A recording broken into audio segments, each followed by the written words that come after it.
Tom Burton, welcome. Thank you. Hi, Gareth. Appreciate it. We had a brief chat in advance of recording. Obviously, yours is sometimes I speak to people that you could show their episode, if that's the right word, at any point, but yours is quite a timely one because it hit you and I have been speaking about coming onto the podcast ever since I first sort of announced, if that's the right word, that I was going to start running them at last. But your golf club that you're a member of, the Herefordshire, hit the press last week, I think it was, with the fact that it's now been put up for sale and it's been advertised, it's been in the golfing press, that sort of thing. Just a bit of background to those listening. Tom and I first encountered each other, LinkedIn connection. Tom was doing a bit of research on behalf of his golf club to try and help a club that, as he described to me at the time, was struggling. I think he'd reached out to a lot of golf clubs and managers, which I'm sure he'll tell us about. And the particular area of interest that we were discussing when we spoke on the phone all those months ago now was Cask, which wasn't an area I had direct involvement in. I know you did, which you'll tell us about. But I did put you on to, I think, a couple of people I knew that were managers of Cask golf clubs at the time. So you were, despite not being on the committee, you were a member in a golf club that was struggling, that was trying to use some experience that he had from another area of your life to benefit the club.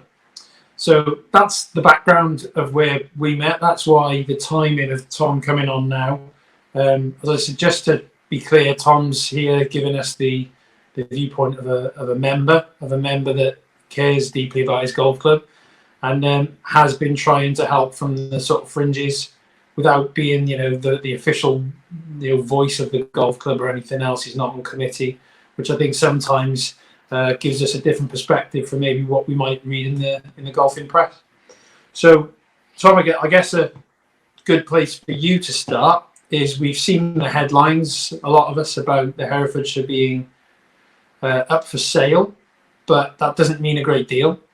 So, what's the current position? You're still playing golf on the course. You're still active at the moment as a golf club. Is that right? Yeah. Thanks, Gareth, for the introduction. We've reopened the course following the government guidelines. So, like a lot of courses in England, we're playing 2 balls at the moment. We've had a bit of a lifeline in terms of some cash coming into the club. So where we thought we might run out of cash, sort of like June, July time, we've received some funding from the government in terms of the Retail, Hospitality and Leisure Grant, plus had a rates rebate and a bounce back loan. So that actually should see us through to the winter. Don't know precisely when, but that buys us a bit of time now. So in terms of having to sell the club quickly because we've run out of money and likely to go into receivership, we've got a bit of time to see if there's buyers out there, and you never know, something might happen. We might have an influx of cash from somewhere, but if the weather stays like this, hopefully we'll be able to play golf long into the summer and through the autumn and winter, hopefully. Yeah, I mean, the way you put that I think that brings it, anyone in any doubt, you're talking not long sort of time frames there, are you? You're speaking about, we'll get a season out of it and maybe into the winter. I think that probably puts it into perspective of, this is a genuine, real tricky position that the club finds itself in. It is. You modestly brushed over a couple of things that you'd managed to achieve there. So, I know that you were involved with the rates rebate, for example, and you were instrumental in sort of looking into that. But I mean, you've when we spoke off air, you've highlighted there are a number of golf clubs that are just on the sort of threshold of being eligible for some of these grants, and they, you could probably give them some advice here. Yeah, in fact, I've been on a couple of golf clubs in Staffordshire today, so so hopefully they'll pick up the idea. But yeah, essentially where I got the idea from, my sort of other passion apart from golf is squash, and I managed to represent England as a Masters International. So I've sort of travelled the country, and I've seen how other sort of like sports organisations are run. I've seen good and seen bad, and I'm sort of the squash chairman at my local squash and tennis club. Not saying we're perfect, but I've learned a lot over the sort of like 30 or 40 years I've been involved, and I just found it amazing when we, as a squash and tennis club, we immediately qualified for a 25 grand grant. And I thought, oh, wouldn't it be fantastic if the golf club could get that? And I looked at the rateable value, and the threshold is 51k. And I was absolutely gutted to see that our golf club was 56,500. And I thought, well, let's have a bit of research. We're locked down, got time on our hands. Let's have a look at what other clubs are rated at in the county. So the government website is excellent. You can just pop in your postcode, look at your golf club's rateable value, and then you can look at similar properties. And I found that sort of 3 other courses within a 15-mile radius would have all qualified for the grant. So I'm thinking, how unjust is that? We're all suffering equal hardship through this. We need to employ ground staff to get the courses up to scratch so they can open. We've had to furlough our staff in the bar, etc., etc. Yeah. So I did the research, and our rateable value at the time was probably out of 7 clubs in Herefordshire, we're the 3rd highest.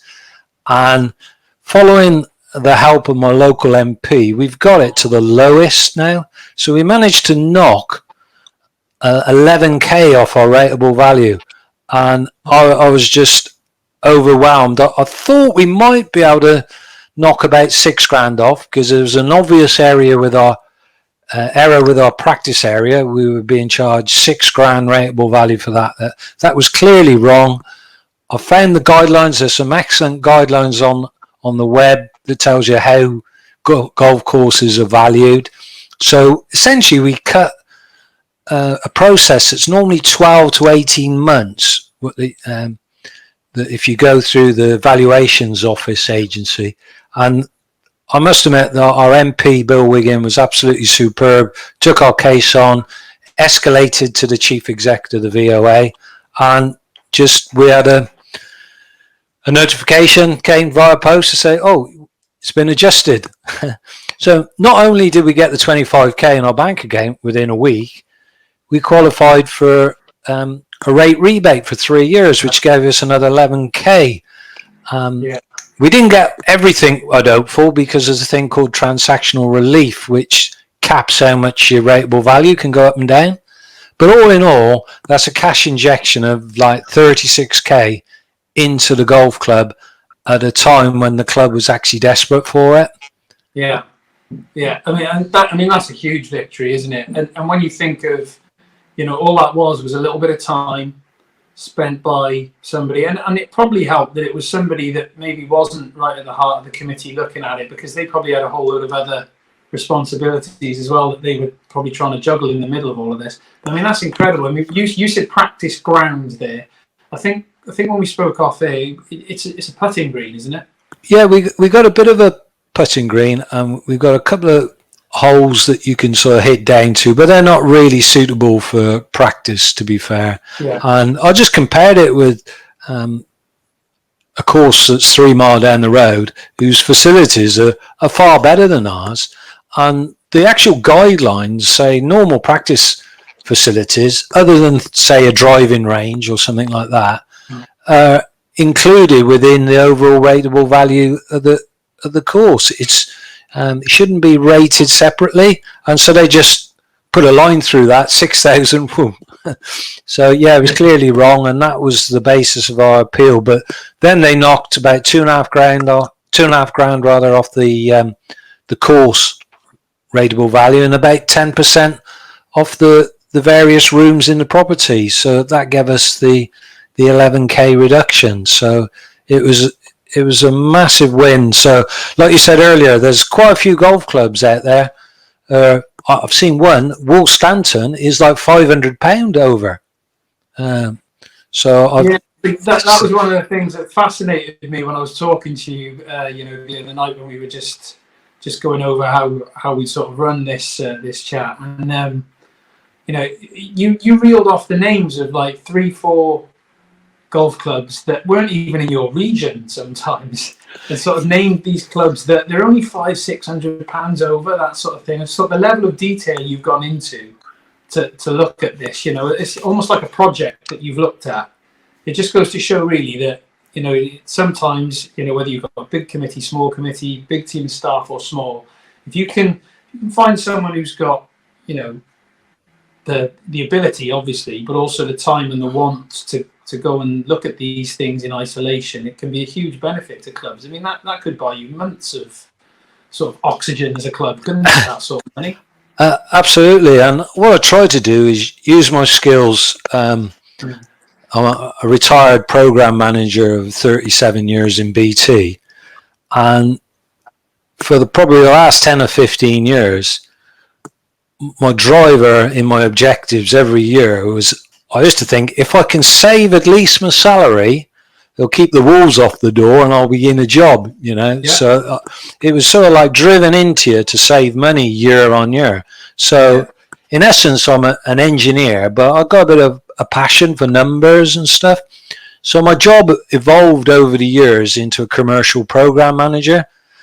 So I was working closely with people from legal, regulatory, finance.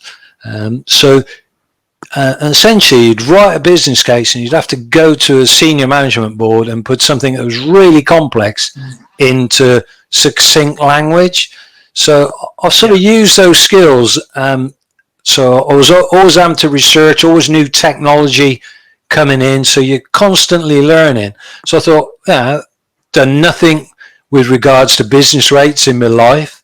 But if the information out there, you can, the web's an incredible tool these days. You can just go out there and, you simply put your postcode in your golf course, and you can list similar properties, and side by side you can do one course comparison against another, and then you can sort of just see how your rates are derived. So it's not a difficult process. You just need a bit of desire and probably a little bit of time. So as I said earlier, we cut a 12 to 18 months process down to about 6 to 8 weeks. Well, I think there's lessons in everything, good and bad sometimes, and I think the longer I work in golf, I certainly think that the more things you can put a process into, and the more things that you can work out, what the most efficient process by which to do anything, helps you out tremendously along the way, whether that's how you plan your day to, how on earth you can revolutionize how you run your renewals period, or, being as thorough as you've been there looking at one specific thing. If you understand process, I think, you don't necessarily, like you said, you don't need to be an expert in rates or rateable values or anything, but as long as you can, plan a process out and then methodically work through it, that's how you get these victories, isn't it? I mean, at some point, that's how the VAT windfall would have come, is that somebody was willing to go through all of that work. Yeah, and I think part of it as well is tapping into expertise. Happen to know one of the members' wives used to work in the business rates department, and all I did, fired an email, said to a chap called Dave, can you get your wife to have a look at this, see what she thinks? She come back, she said, oh, that doesn't look right. So then I thought, I'm onto something here. Yeah. And I also sort of tapped into sort of chartered surveyors to ask their opinion. And there was a couple of firms that were willing to take on our case. One I thought, do we have a chance of succeeding? And these companies, one were willing to take our case on, but they'd have charged 20% of any savings made, which would still been a result. Yeah. The other one was as much as 40%. So I thought, okay, let's see how I get on via the MP route. And if that fails and I've exhausted my knowledge, I'll always have that to fall back on. Yeah, it makes sense. And so, so picking other people's brains, because a golf club is going to have a magnitude of skills out there playing the game. So you just got to have a chat to one or two of them and feed off them, use their knowledge. It's a difficult balancing act, I think, because you're absolutely right, and it's something that I've found as a worker and as a golf club member with two hats on. Thankfully, never at the same club, but it's that balance of we don't do anywhere near enough as an industry of saying, right, what is our particular problem, what are we trying to achieve, and who do we have in this club that may be an expert in that. And what I find is sometimes it's difficult for committees or for staff to sort of say to give up that to somebody that's not elected and is not on the team and everything else. And I don't know whether it's a pride thing, whether it's well, I've been elected, so it should be me that deals with this, or I've been employed, it should be me that deals with this.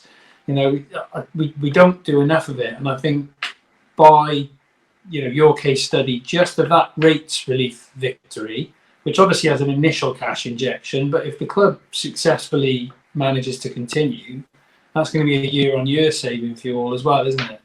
And just that's right, following their pride and letting somebody help them, really.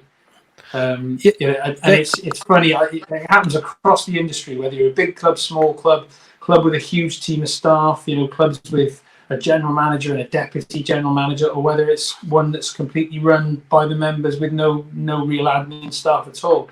It seems to just be a common theme that we don't reach out enough to our expertise within the membership, because maybe that chartered surveyor that could help us with this project happens to be the same guy that has spent last summer kicking off about his handicap or something like that. As if we can't split those two issues as an industry.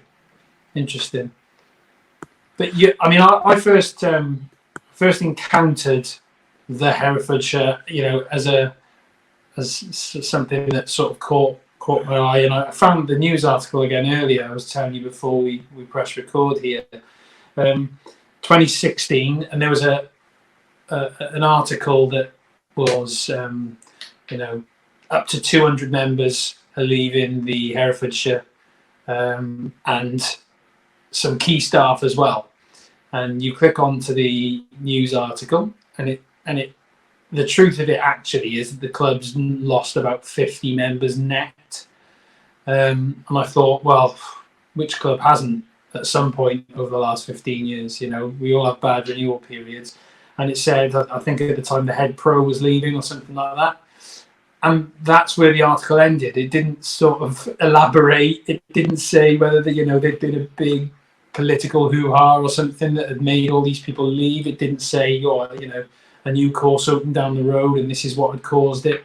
So it gave no information. And I know this is when you first started sort of trying to get involved on the periphery and helping out with a few areas you knew about.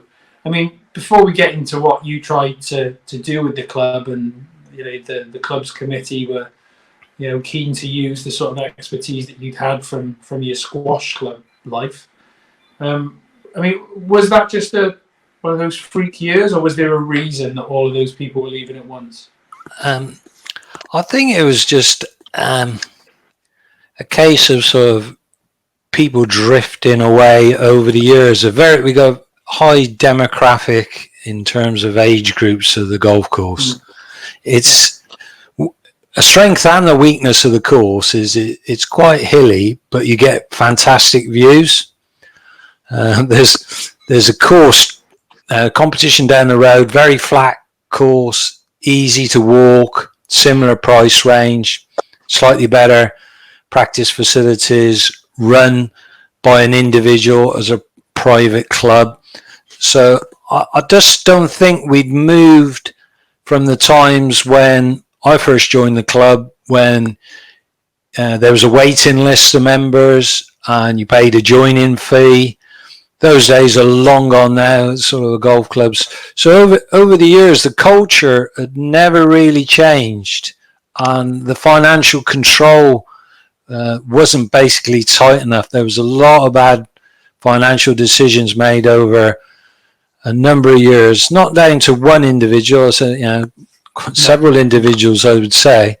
So I think there was a dawning about 3 or 4 years ago, and a new committee, a very professional committee, I must add now, who decided they would do a strategic review to completely have a drains up on how we ran the club.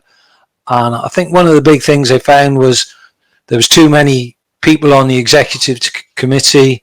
It was difficult to make decisions.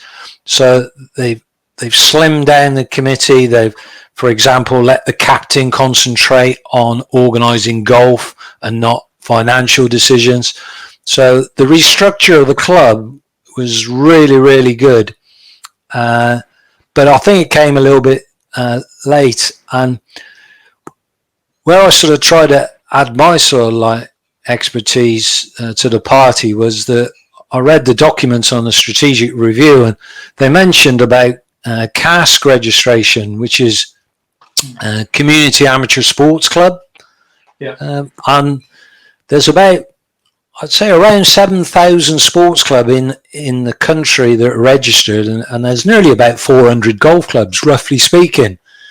And in fact, I had experience of that at my squash and tennis club, in that we'd been cask registered for about 10 or 15 years.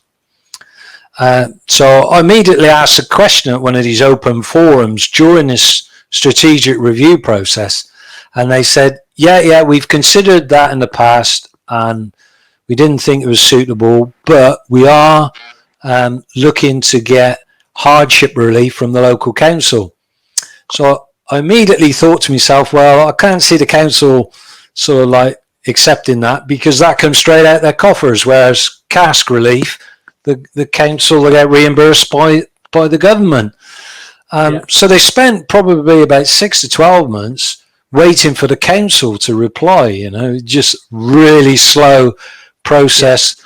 All that time. Absolutely. And sort of, month on month, I was thinking to myself, if we were cask registered, that's probably another $2,000 that we've lost. In my project manager's days, my boss would say to me when my project was in delay, Tom, you've cost us another $2,000. That's a month delay. How are you going to fix it?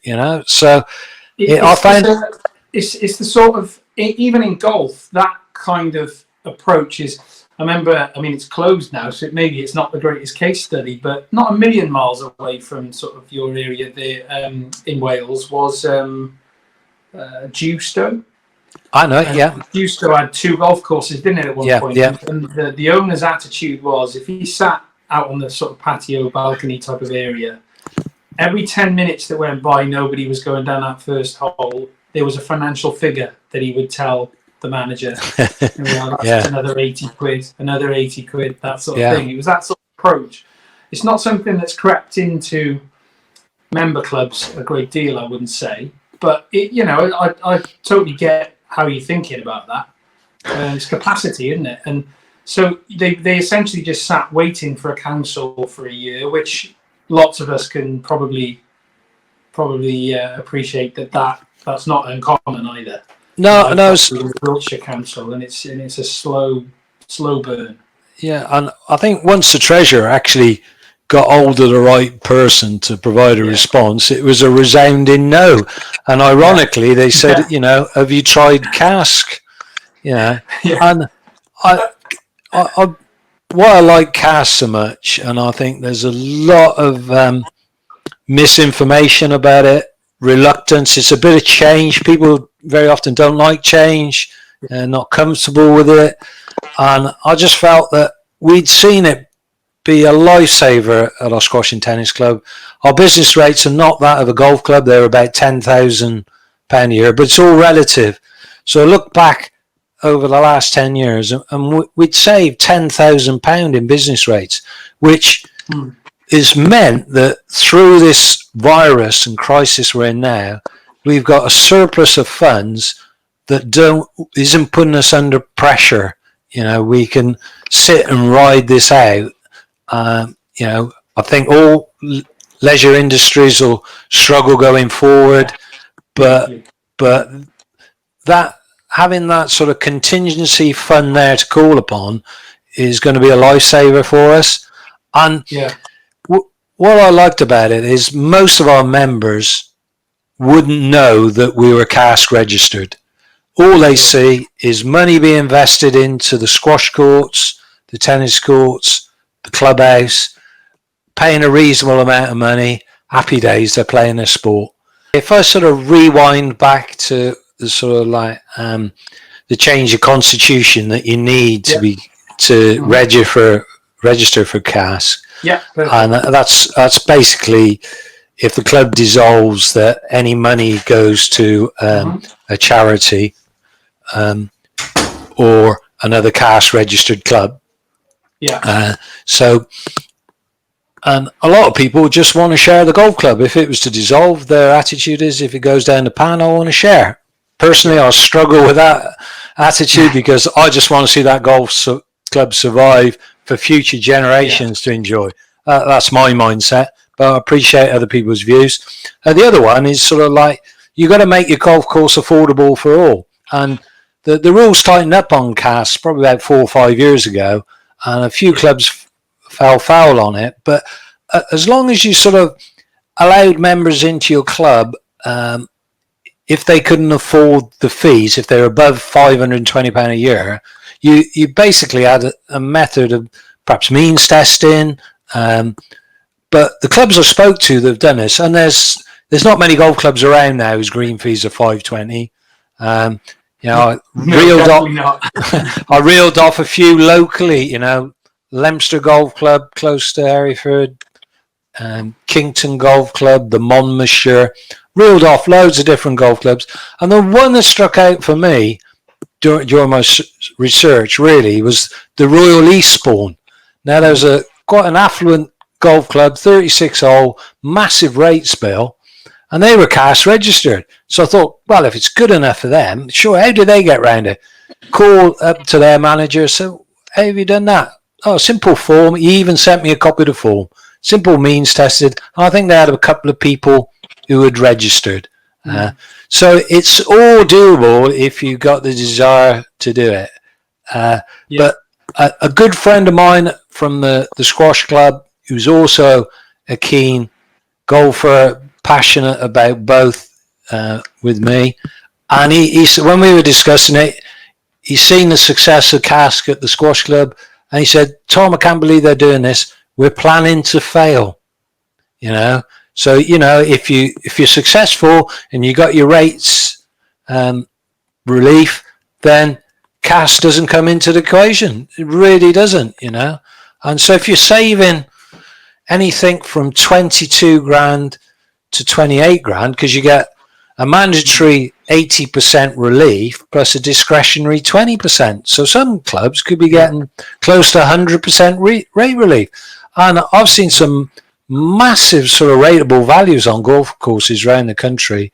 So, I don't know what the average is. Could be upwards of 25k a year in business rates. But I think it comes to the point in the end that the club had gone so far down the route of sort of saying, well, it's going to close anyway. There's a few dissenters to it in the background. They was just accepting a decision that was made 10, 15 years ago when the club was in a much different position then. It's 2020 now. We're not in, the earlier part of the century, and especially now with this virus, the financial landscape has changed completely. So you got to change or die. So I've spoken to one or two. You gave a presentation, though, didn't you? If I remember rightly, you sort of presented to the members on this as well to try and sort of progress it along. I did, and it went down, extremely well. But I think when they was looking at the finances of the club, they decided that it's probably best to go down the route of selling the club. And I wasn't really party to that decision, really. I just think if it could have happened 4 years ago when it was first muted, or even if it had happened 10 or 15 years ago, the money may have been wasted because of poor financial management decisions over the years.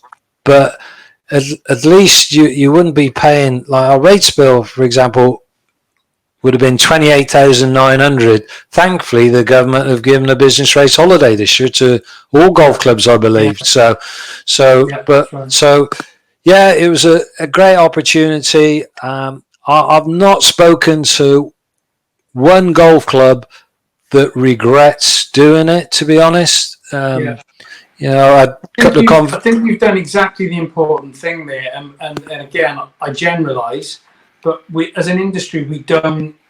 Our immediate reaction is not right. Well, let's go and see. No matter what you're discussing, let's go and see if there are any golf clubs out there that are doing well that have done this. I'm fortunate to be in a couple of pretty good networks and pretty big networks in the regions that I'm a member of with the GCMA, and I'm usually able to say, hang on, I know such and such club did this. I'll find out the ins and outs of it, the pros and the cons from a golf club perspective, and I'll report back on it, that sort of thing. But it's not the immediate, and I've found this for the last 15 years, it's not the immediate sort of reflex of people of, oh, right, we don't know anything about this, so let's go to some people that do. And sadly, that cascades all the way to the club that I play my golf at as a member. There's in our membership, there's 3 or 4 current or former golf club managers, and we're avoided like the plague. Which might tell its own story, really. Yeah. But you did that. You didn't just think, right, I'm going to be the all sort of knowing fountain of knowledge on this. You went and actually spoke to some people that were able to give you this, and I learned that lesson about 10 years ago. And I know when I had a pretty big political issue at one club surrounding buggies and whether we introduced them, and there was a suggestion that we should have these 3-wheeler things instead of the sort of four-wheeler 2-seaters. And I just found some golf clubs through my network that had tried to do that. And it only took a 20-minute conversation for me to realise it would have been a disastrous decision for the club I was working at. But there's no way I could have found that information online. It was just doing exactly what you did and knock a few doors and, speak to some people. And it's interesting that you didn't come across anyone that sort of wouldn't sign up if it were happening again tomorrow. That's right, yeah. And I think, it's sort of learning from the knowledge of other clubs where what's been good or bad. I found from my squash playing days, traveling the country in various tournaments, different clubs, just pick their brains. How, what works for their club, what doesn't work, what have you tried? And you think, oh yeah, that would be good to bring at our club. Continually trying to move forward. Just if you see a new idea, let's try it. At least try it. Yeah, exactly, and particularly, sometimes I hear great ideas. I mean, like I said, in 2006, 2007, I came into golf in a working level, and I've heard some great ideas over the years. But sometimes I think that's a brilliant idea, but I don't think the club I'm working for is quite in bad enough a position yet. Yeah, for them to want to try that. Right, I get you. So that was what was really, really interesting to me about when I first spoke to you. Was here you had a club on its knees that really needed to cut its cloth accordingly, and you were presenting a knowledgeable opportunity to do that, and it wasn't taken for whatever reason that was. Obviously, I wasn't in the room at the time, but you've got quite an aggressive near neighbour, haven't you, in a marketing sense, because when I knew we were gonna speak, I went online and had a little skate around on there and see what I could see. And one thing that leaps off immediately is they've got a real sort of digital presence online, marketing themselves, memberships, visitors, that sort of thing. Whereas maybe the rest of you around the area are probably not quite as competitive in that area. And nowadays, there's so many victories to be earned from that.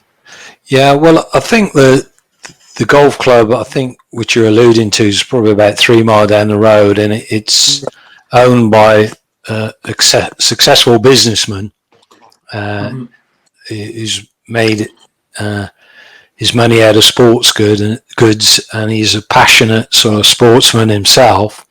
And he's sort of like running the golf club. He's the decision maker, and which is so much easier than a committee-based situation. But even in his situation, I think he's anecdotally he struggles to make the golf club pay. But he's got a very, very successful restaurant, Sunday lunches. So he's a little bit closer to the city centre than the Herefordshire, and so I think that's probably why his golf club is going well. But I think it's going to be a struggle going forward with, sort of restaurants opening, his bar opening. So that's going to be a huge blow for him. I mean, I imagine he must be praying that your place closes down. I'd imagine that would be a natural businessman's reaction, I think, wouldn't it? It would be, but in fact, he's been a member at our club, and I don't think he's that type of person, to be honest. Yeah. But if he was pretty ruthless businessman, I think he sort of bought the golf club because he just probably wants to put something back and likes sport. It's not about making money, I don't think, but that's my own personal view. Yeah. Well, I get that might be a good thing for you then, if he's not sort of, it's not his mission to try and hammer the final few nails into your coffin. No, and in fact, we've had sort of 1 or 2 partnerships with him, which is probably worth sharing with you, because we got through about 2 or 3 professionals. Right. Our recruiting process wasn't good, to be fair. They only lasted probably 12 months. But we did sort of like share the pro shop, where they came and ran our pro shop for a little while, and They had a commercial arrangement around that. For some reason they stopped that. I quite don't know the detail, but that certainly helped, because we had a pro shop for a while that was empty, and there's nothing worse than, like, even if you've got a few teas and something, but or a few bags and balls, but there's absolutely nothing. So it's just a really cold welcoming to visitors when they come and see that. So they came up to our course, stocked the club out with a few bits, and it made a difference. Yeah, I mean, it's the place I go whenever I go to another golf club. I always head to the pro shop personally. I think it's just the most natural greeting point. Yeah, pros are usually glad to see you walk into their shop as well, aren't they? So absolutely. It's a crucial part of even for a member. A number of times I rock up and think, oh Christ, I haven't got a golf ball, especially if you drive the ball like me. So you need somewhere to run into and then be able to pick these essentials up, don't you? And I think it's where the relationship's built with the golf club, especially when you're a new member as well. Because you wouldn't necessarily see the GM or the captain or any member of the committee, but the pros are pretty much ever present whenever you turn up to play, isn't he? Or she? Yeah, he's the face of sort of your golf club, really. If he's got the right persona, you got that feel good factor as you arrive, isn't it? Yeah, it is. It's difficult for them though, particularly in a club that's maybe declining, because it is a numbers game really for them. The more members there are, and then obviously the more money those members tend to have, then the better the pro can do. So, if they're not making a living, they do tend to move on fairly quickly, don't they? If it's absolutely.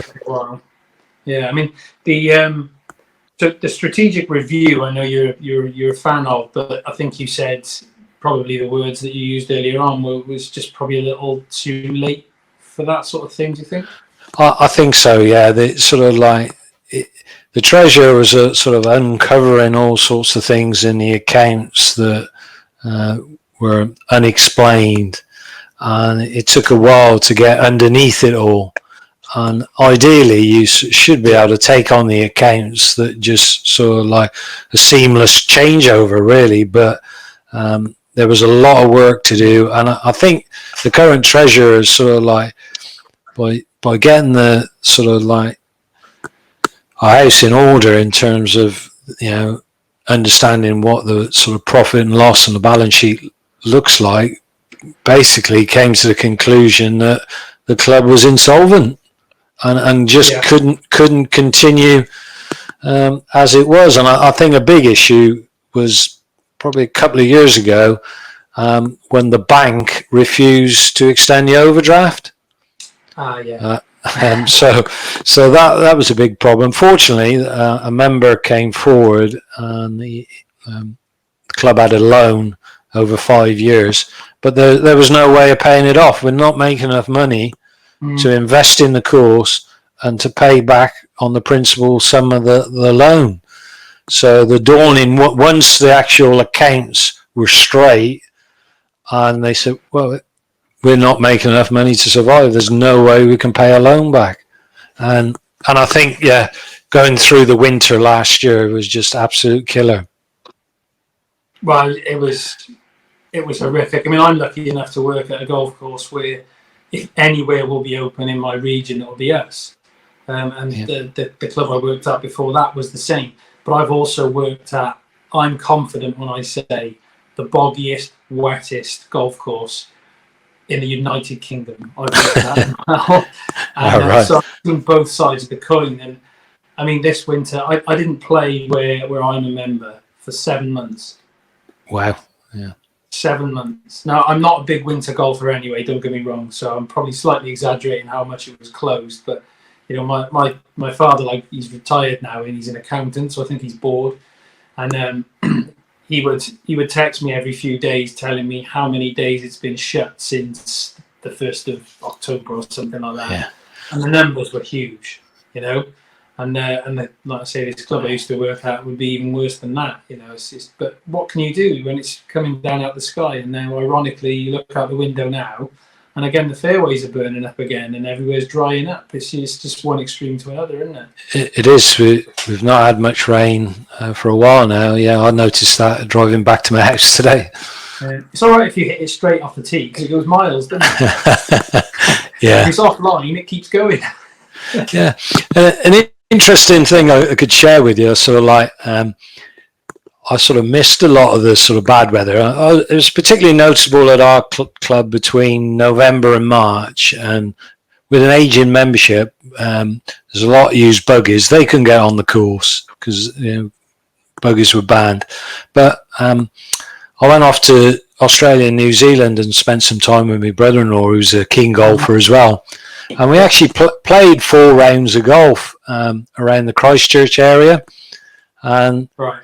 They weren't the best of courses, to be fair. They were pretty flat up and down. But it was just nice to get out and have a hit and, like you say, get the ball rolling down the fairway. But it was interesting, not one of those clubs during the days we played, and there's a plethora of golf clubs around Christchurch, not one of them had the bar open. Really? Yeah, I think it's just a numbers game. Just didn't pay for them to open during the day. Right. So I found, and I think that's a struggle, because often you see with our golf club during the day, especially in the winter time, hardly anybody out on the course, yet you're still paying people to sort of man the bar in the kitchen. Yeah. So that eats away at your profit. But yeah, the approach there, you could grab a beer, go and sit outside on the bench. So, the weather was nice, so you didn't really miss it too much, But it's just a thought, and it's sometimes when you see something like that, you think, God, that's obvious. Yeah. I remember seeing it outside of golf once. It was in a gym, and a gym opened up down the road, and I'd been used to going to quite a large company. I won't name them, but and it's quite expensive each month. And this one opens down the road, and it's £12. And when you walk in there, you think, this is actually a better gym than the one I'm a member of for 7 times that amount. And then, Right. but when you sort of look around, it was based. I think there's one employee in the whole place, and that's a personal trainer, and everything else is done digitally. Yeah. Whereas the other one, when you walk in, there's a receptionist. So you pay for the receptionist. There's a huge food and beverage operation. So whether you use it or not, you're paying towards that. There's, tennis courts everywhere. Whether you play tennis or not, you're paying towards that. Yeah. Swimming pool, sauna, steam room, jacuzzi. Even if you don't use them, you're paying towards that. And this sort of stripped everything back, even down to there's no receptionist. It scans your body as you walk in and it recognises who you are. And I sat there when I first saw it and I thought, that's so obvious. And what you just described, New Zealand, golf-wise, that's so obvious, isn't it? But just have the pros serve some bottles of beer. Yeah, come out the fridge. Doesn't have much turnover like that. Yeah, it's a way of sort of like cutting your cloth, really, isn't it? It's not. Yeah. Nobody wants to see it. We all, the regular crowd I play with. The biggest thing we'll miss during this sort of like return from lockdown is being able to go into the bar, have a bite to eat, have the banter and that. Appreciate it's not possible now, but if we could have a cold beer and sit outside on the bench and take the mickey out of one another, I had members begging today because it's a lovely day. I had members begging for a cider today, obviously down in the West Country, just saying, can we just have one? And we'll go and sit on the flower pots over there, and we just, sorry guys, we'd love to, we really would, because it does just complete the visit. Absolutely, but it does just complete the visit. I'm not somebody that goes for a pint after playing a lot myself. I tend to have a glass of Diet Coke with my dad and then get out of there, really, because I play quite early, and then I'm home before lunchtime then when I play in competitions. But a lot of people do enjoy a couple of drinks afterwards, and like you say, 30-40 minutes. I mean, we were putting together today in our clubhouse, basically putting together how we can space these tables apart for if and when we're allowed back in with social distancing. And if the distance stays at 2 meters, I don't know how many sort of club managers that might be listening to this have done this yet, but it's really interesting, because I thought to myself that I will still be able to get probably 50 odd people into the building. And by opening the restaurant to become part of the bar, I think we'd struggle to get more than about 36. Wow, yeah. With the 2 meter gap. And even then, there's all sorts of operational problems with that. So it's such a crucial part, and we're going to need to find ways to do it. But that's the one thing with this, is that we're all just stabbing in the dark. None of us have done this before. So whilst there are networks out there sort of working together, and you're bouncing ideas off each other as club managers and some club owners and that sort of thing, we're all just trial and error. And if somebody does something that works well, they tell all the other managers, and half of us will follow suit. And I think that's how it's going to be. But the second we can get, like you say, even if it's just outside, the second we can get a pint and a sandwich to some people after a round of golf, I think it'll be really, really well received. It'll probably be the most enjoyed sandwich of their life. Absolutely. Yeah, it's interesting times. We're all learning, and I think really it's a shame that you didn't have the strategic view, earlier as your assessment. Yeah, that maybe they didn't quite go down the cask route, because it's not for everyone. But I think you actually told me the figure the other night when we were talking about how much you would have saved since your presentation to the membership until now, and it's 80 odd grand, isn't it? That's right. If it was 4 years ago, if we'd have saved a minimum of 22 grand, that's 88 grand. I was sort of like used to presenting, and like, this is 5-year plan would be £100,000. That goes a long way in paying some of the loan off. And it's interesting chatting to the director at League Golf Club today, and he was telling me that the way they use their cask money is they don't use it, and they're not the only club to have said this to me. They don't actually use it as a day-to-day sort of like income.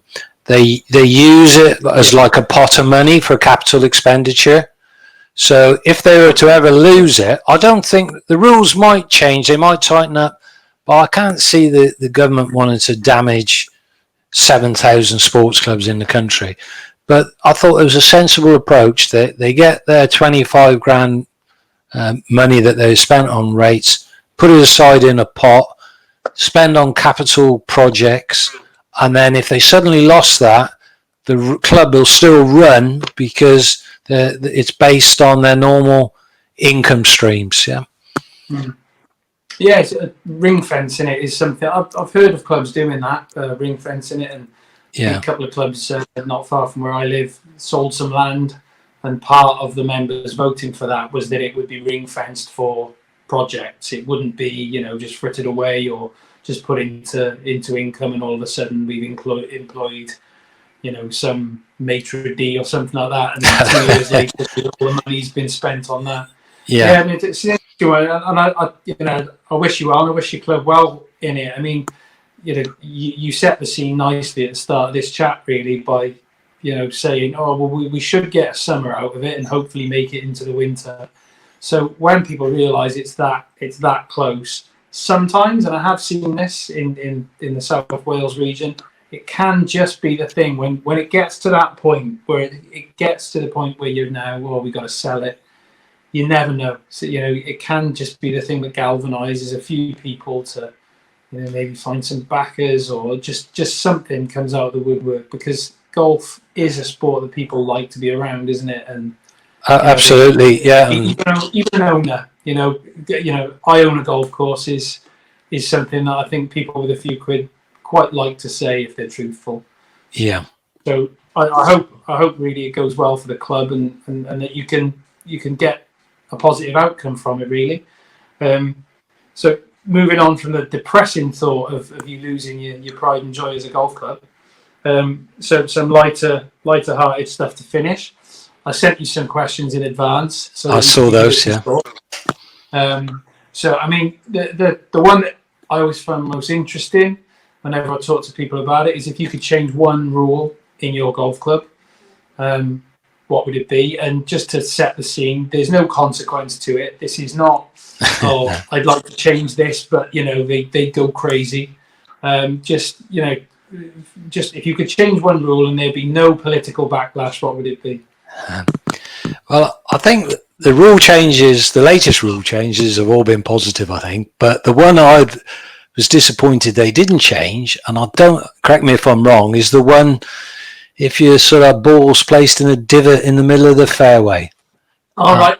Okay, so you're in the rules of golf. Okay, yeah, I think that's quite common. People think that. I was surprised at that, because I mean that's horrible, isn't it? You blaze one up the middle. You think, oh, there we go. I've got a good scorecard, and it's in this big deep divot. It hasn't been repaired, and it's right up against the jaggy bit, isn't it? It's a nightmare. Yeah, I just think it's in terms of in your club. Then no sort of crazy dress codes, or you can't come in here with this on after 7, but it's okay before 7, or anything like that. No, right. In terms of those rules, I think they've relaxed those now pretty much. Great. Okay. So yeah. No, sorry, I thought the question was about the rules of golf rather than the club rules. Yeah. I can promise you that when people listen to that at least half the people listening to this will just be sitting there nodding their heads, because I don't know a golfer yet that doesn't think that's ridiculous. And usually the better the golfer, the more ridiculous they find it, because the more of those divots they tend to find, because they're all in the middle, aren't they? I don't tend to see many of them. Nor me. You don't tend to find too many divots in the rough. Yeah. But I think it's a point well made. The favourite golf course played? The Marquis at Woburn. Oh, okay. When did you play then? Oh, it's probably about 10 years ago. It was an invite from BMW, so it was even better. It was a freebie. So yeah, sort of like a bit. Yeah, always better. Always better. Yeah. And it's always nice to watch it. I think there was an event there last year, and I remember one hole where there's sort of like there's a split fairway. I think it's par 5. You can go left or right, and there's like trees down the middle. I've never seen a hole like that, and so I just aimed for the trees in the middle, knowing that I wouldn't hit it straight, so it'd be one side or the other. But yeah, I love that course. Yeah, I think I would have done exactly the same thing, and it probably would have been the one straight drive. Sod's law. Yeah.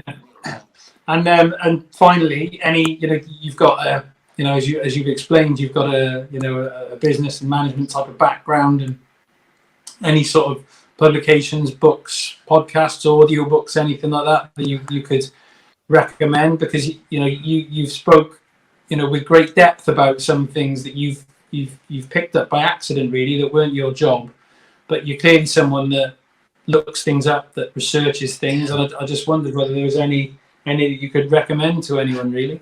Well, I've not read the book fully yet. I've started to read Alex Ferguson's book, because my other passion is Man United, I'm afraid to say. Good man. I'm representing you well here. Right. I didn't see that, I promise you. Yeah, madly passionate about United. And he's got a leadership book, I think he published about 5 years ago.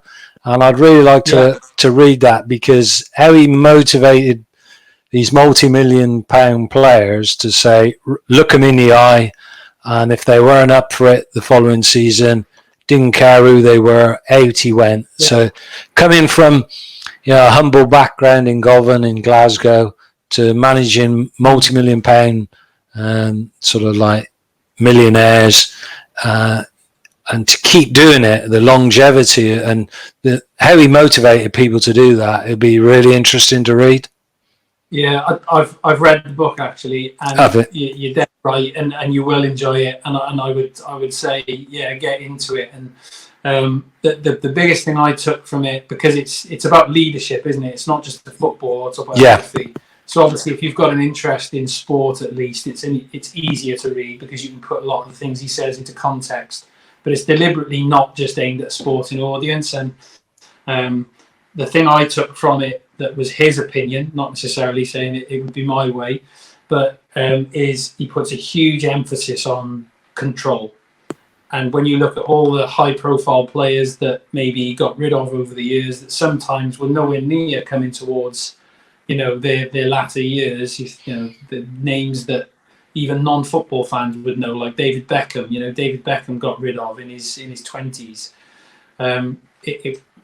They were almost all about maintaining control of the group that he was managing, and then obviously there's lots of branches that come off that then either side of why that's so important. But that's the recurring message, was that. And also another thing which I think applies to probably most jobs in any business is belief in repetition, and routine and that sort of thing, and having plans and then following them through, but not being so blinkered that you can't see when it's going wrong. There's lots and lots of business lessons in there from a successful football guy. So I would definitely agree that that's one to read. And if you've started it, you won't be disappointed when you get to the end, I promise you. No, that's good. Yeah, well, I think all that remains to say. I mean, we've done about an hour dead on. So which is what I would have expected, really, because there's a lot of sort of to ask and get through, really, on your golf club. As I've already said, I'm sure I speak on behalf of anyone who's listening to this that we wish your club well. Okay, thanks. And if you manage to pull it around as a club, or if you get a buyer or anything else, I'd really love to have you back on and let us know how it's going, really. Because I spoke to somebody, I think on episode number 3, was a member of a club who had been bought out a year earlier, and he was really happy with the new owners, and the new owners had come in and they were investing money in the golf course. And everything excellent. Else. So, it can happen, and let's hope it happens for you guys. But if that does happen, like I say, it'd be great to have you back, and I'm sure everyone would love to hear how it's gone for you.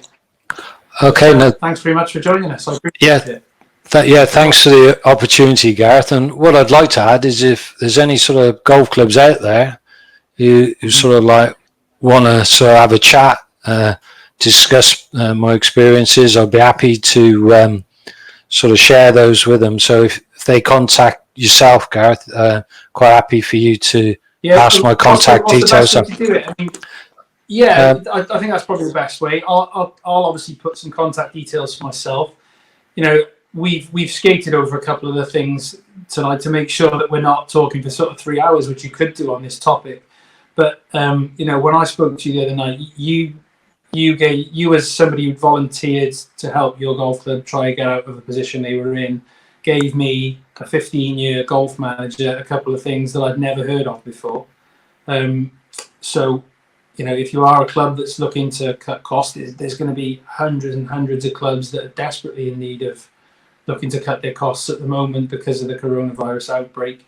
Drop me a line and I'll make sure I hook you and Tom up, and hopefully Tom could help you, because you know, like I say, I've learned a couple of bits from him just in a couple of chats we've had.